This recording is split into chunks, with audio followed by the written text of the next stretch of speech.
They say the most dangerous woman in any room is the one who stopped crying 6 months ago and started taking notes. Nadia Okonkwo thought her husband was at a dental conference in Calgary. She found out he wasn't when his credit card statement arrived on a Tuesday morning and showed a charge for a couple's spa package at a resort in Whistler, British Columbia. The same weekend she had been home alone with a newborn and a fever of 38.5. She didn't call him, she didn't scream into a pillow. She put the statement in a manila folder, labeled it with the date, and slid it into the bottom drawer of her home office desk. Then she went back to the kitchen, heated up the soup she had been making for herself, and ate it alone at the table while her daughter, 7-week-old Simone, slept in the bassinet beside her. That was the first folder. By February she had 11. Kwame Okonkwo was, by every external measure, a success. He was a 41-year-old orthopedic surgeon at Vancouver General. He drove a black Audi. He coached minor hockey on Saturday mornings, not because he loved it, but because he loved being seen loving it. He had a laugh that filled rooms and a handshake that made people feel chosen. He had also been sleeping with a 29-year-old pharmaceutical sales representative named Tara since before Nadia's 3rd trimester. Nadia had suspected something for over a year. It wasn't any single thing. It was the accumulation of small wrongnesses. The way he started locking his phone face down. The way he showered immediately after coming home from late surgeries. The way he stopped reaching for her hand in the car. She was 33 years old, a former financial analyst who had left her firm voluntarily when they decided to start a family. She was not naive, she was just for a long time hoping she was wrong. She wasn't wrong. The confirmation came not from a private investigator or a gut feeling but from Tara herself, who had the audacity to direct message Nadia on Instagram, late on a Wednesday night, with a series of screenshots. They were texts between Tara and Kwame. The most recent one, dated 3 days before Simone was born, read, "She's going to be exhausted for months. Finally some peace." Nadia read it twice. She set her phone face down on the nightstand. She listened to Kwame snoring beside her. She felt something cold and crystalline settle into the center of her chest. Not heartbreak, not rage, something more precise than that. She picked her phone back up and saved every screenshot to a private cloud folder. Then she typed a single response to Tara, "Thank you. I have everything I need." She never replied to anything Tara sent after that. What people rarely understand about a woman who is planning her exit is how completely ordinary her days appear on the surface. Nadia still made Kwame's coffee every morning. She still asked about his surgeries, nodded at the right moments, laughed at his jokes. She still packed Simone into the carrier and walked to his mother's house on Sunday afternoons. She was not performing. She was documenting. Her father, a retired accountant who had emigrated from Ghana to Toronto in 1984, had always told her the same thing. "Nadia, never make a move until you understand the whole board." She understood the board. What Kwame did not know was that the house they lived in, a detached 4-bedroom in East Vancouver, had been purchased primarily with money Nadia's family had gifted her before the wedding. Her parents had given her $340,000 as a down payment, documented as a family loan, which had been legally structured before the marriage with the help of Nadia's aunt, a family law notary in Burnaby. Kwame had signed the paperwork without reading it. He had been annoyed that day, distracted by a golf tee time, and waved at the stack of documents with one hand while checking his phone with the other. The loan agreement meant the down payment was not a marital asset. It was a secured debt owed to her parents. It took Nadia 8 weeks after the Instagram message to consult a family lawyer, a woman named Ms. Osi Bonsu, whom she had found through a recommendation from her cousin, a recommendation passed in whispers at a family dinner in Scarborough, the way women pass emergency information. She drove to the consultation alone, told Kwame she had a postpartum checkup, and spent 90 minutes in a clean, quiet office in Yaletown, learning precisely what she was entitled to and precisely how to protect it. The conduct itself, Ms. Osi Bonsu told her, folding her hands over the desk, doesn't change the financial division in BC. What matters is the structure of your assets going in. Let's look at what's yours, what's his, and what's genuinely shared. Nadia opened her folder. Miss Osi Bonsu looked at the documents for a long time. Then she looked up at Nadia with an expression that was not quite a smile but was adjacent to one. "You've been very thorough," she said. "I was a financial analyst," Nadia said. "Old habits." The plan as it developed over the following 4 months was not dramatic. It was methodical. It was the opposite of dramatic. Drama was for people who hadn't thought it through.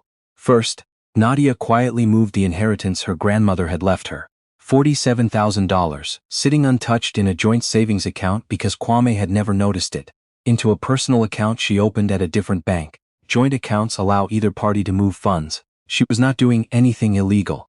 She was protecting herself. Second, she had the family loan formally called in by her parents. Something Ms. Bonsu had advised was entirely within their rights. This meant the $340,000 was now a legal liability on the property, dramatically reducing what Kwame could claim as his share of the equity. Third, she documented her role in the household with quiet obsessiveness. Every receipt for groceries, every pediatrician appointment, every school registration form she filled out alone. Every night feeding logged in a baby app on her phone. She was not doing this out of bitterness. She was doing this because she knew what Kwame would say when the time came. He would say she had contributed nothing. He always erased what she did. She was building the record that proved otherwise. Fourth, and this was the part that took the most nerve. She called her former manager at the financial firm she had left 3 years ago. His name was Garrett Mensah, and he had told her, when she resigned, that the door was always open. She asked if he had been serious. He had been serious. She had a job offer in writing by the end of the week. She would start in September, full salary, flexible hours. They would work around Simone's daycare schedule. She told Kwame none of this. The morning she chose was a Thursday in late August. Kwame had told her he was flying to Toronto for a medical ethics symposium.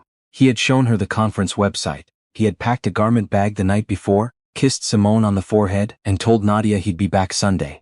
She knew he wasn't going to a symposium. She had checked the airline booking on their shared calendar, a small habit from the early years of their marriage when they coordinated travel, and saw that the booking was for 2 passengers. She did not look up the second name. She didn't need to. She waited until his Uber had turned the corner at the end of the street. Then she called her brother. Her brother, Kofi, arrived 40 minutes later with a rented cargo van and their 2 cousins from Burnaby. Kofi was 36, a contractor, and entirely capable of moving a 4-bedroom house in under 6 hours. He had been waiting for this call for 3 months. He knew better than to ask questions. He just showed up with boxes. Her mother arrived an hour after that with food, a thermos of tea, and Nadia's aunt, who brought Simone a stuffed elephant, and sat in the kitchen supervising everything with the calm authority of someone who had handled a divorce or 2 in her time. By noon, Nadia's belongings, her furniture, Simone's nursery, the kitchen things that were hers, the art on the walls that she had chosen and paid for, were loaded. Kwame's things remained. His golf clubs, his framed diplomas, the expensive espresso machine he had bought without asking, the sectional sofa he had picked because he liked how it looked in the showroom, and she had never liked it at all. She left his things exactly as they were. She wasn't interested in taking anything that was his. She was only interested in leaving nothing of herself behind. She had arranged to rent a furnished 2-bedroom apartment in New Westminster 3 weeks earlier. She had signed the lease herself, with her own income documentation from the job offer letter. The apartment had a small balcony that looked out over the river. She had put a deposit on a crib from a second-hand shop down the street and assembled it herself the previous weekend while Kwame played golf. By 2:00 p.m., the van was on the road. By 4:30, Simone was in her new crib, her elephant tucked beside her, the river light coming through the window in long gold strips. Nadia stood in the empty living room of the apartment, their apartment, hers and Simone's, and pressed her hand against the wall. The plaster was cool. The room smelled of someone else's cleaning products and fresh paint, and the particular silence that only exists in a space no one has argued in yet. She exhaled. Her phone was off, not because she was hiding.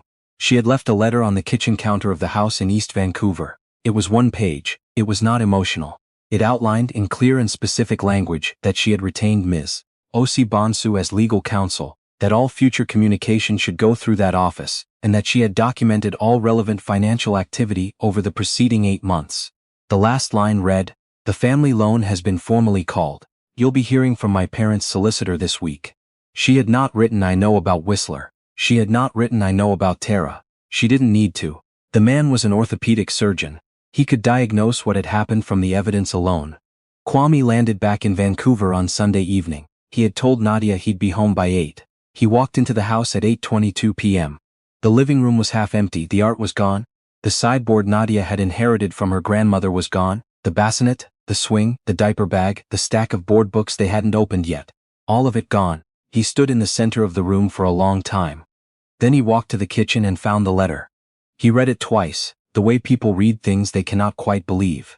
He picked up his phone and called Nadia. Her phone went to voicemail. A new outgoing message, calm and professional, asking callers to contact Ms. Bonsu's office for all matters related to the Okonkwo family proceedings. He called again, same voicemail. He called his own lawyer at 9 p.m. on a Sunday. That conversation did not go well for him either. His lawyer's name was Mr. Fenwick, a family law litigator Kwame had once met at a golf fundraiser and kept on retainer for reasons he had until Sunday found somewhat amusing. Mr. Fenwick was not amused on this particular Sunday evening. Mr. Fenwick told Kwame to stop calling until morning, to not contact Nadia directly, and to stop explaining the situation in voice messages because those could be used in proceedings. Kwame did not stop calling until well after midnight. None of the calls connected. What happened next did not happen in a courtroom. It happened in increments, in offices and across email threads, and in the polite, devastating language of family law proceedings in British Columbia. Kwame's lawyer told him, in their first formal meeting, that the property situation was more complicated than Kwame had assumed. The family loan documentation was airtight. The down payment was substantially spoken for. Kwame's actual share of the equity, once the debt was factored in, was considerably less than half of what he had calculated in his head on the drive home from the airport. He told Mr. Fenwick this was impossible. He had lived in that house for 6 years. He had paid the mortgage. Mr. Fenwick told him that paying the mortgage on a house primarily funded by a secured family loan, on a property that appreciated significantly, was not the same as owning it outright. He told him to manage his expectations. Kwame managed his expectations poorly. He sent Nadia a series of text messages that she forwarded, without comment, to Ms. Osi Bonsu's office. He showed up at her apartment building once. He had found the address through a mutual acquaintance, and stood in the lobby until the building superintendent asked him to leave. Nadia was not home. She was at her mother's, eating jollof rice with Simone on her lap, and she did not find out about the lobby incident until later. She added it to the folder. He called Tara at some point during those early weeks. The contents of that conversation are not known. What is known is that Tara stopped returning his calls not long after. She had her own professional situation to manage, having been flagged by the pharmaceutical company's ethics board. After the Instagram messages became relevant to a separate inquiry, she had nothing to gain from Kwame's chaos, and she understood this quickly. The way people who have made a calculated mistake understand when the calculation has stopped working in their favor. Kwame went home to an empty house on those first evenings and ordered food delivery and sat on the sectional sofa he had chosen because it looked good in the showroom. He had not noticed, until Nadia left, how much of the house had been her. The warmth of it, the color, the feeling that someone had thought about how people would live inside it. Without her, it felt like a showroom itself, expensive and impersonal and hollow. He did not have the vocabulary for what he felt. He called it betrayal. He called it overreaction. He told his golf friends she had ambushed him. He told his mother she had poisoned the family against him. He told anyone who would listen that he had done nothing, that other men in his position didn't do. His mother listened to all of this very carefully, and then told him to be quiet and call his daughter. He had not asked about Simone once in the first 2 weeks. Nadia went back to work in September, as planned. She dropped Simone at daycare on the first morning, stood outside the daycare door for 4 minutes convincing herself not to go back in, and then walked to the SkyTrain and went to work. She was good at her job. She had always been good at her job. She had forgotten, in the years of managing other people's needs, how it felt to do something she was genuinely competent at and be recognized for it. Garrett Osi Mensah put her on a new portfolio within 6 weeks. Her colleagues took her to lunch on Fridays. She came home to the apartment in the evenings, picked Simone up from daycare, bathed her, fed her, read her the board books they had never opened, and put her to bed. Some nights were hard. There is no version of this story where the hard nights are erased.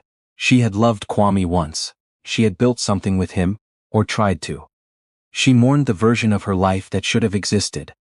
The one where the choice to leave her career and stay home with her baby had been a shared decision between two people who were honest with each other. That version of her life had never been real. She understood this. Understanding something does not mean it stops hurting. But the mornings were good. The mornings belonged entirely to her. The divorce was finalized the following spring.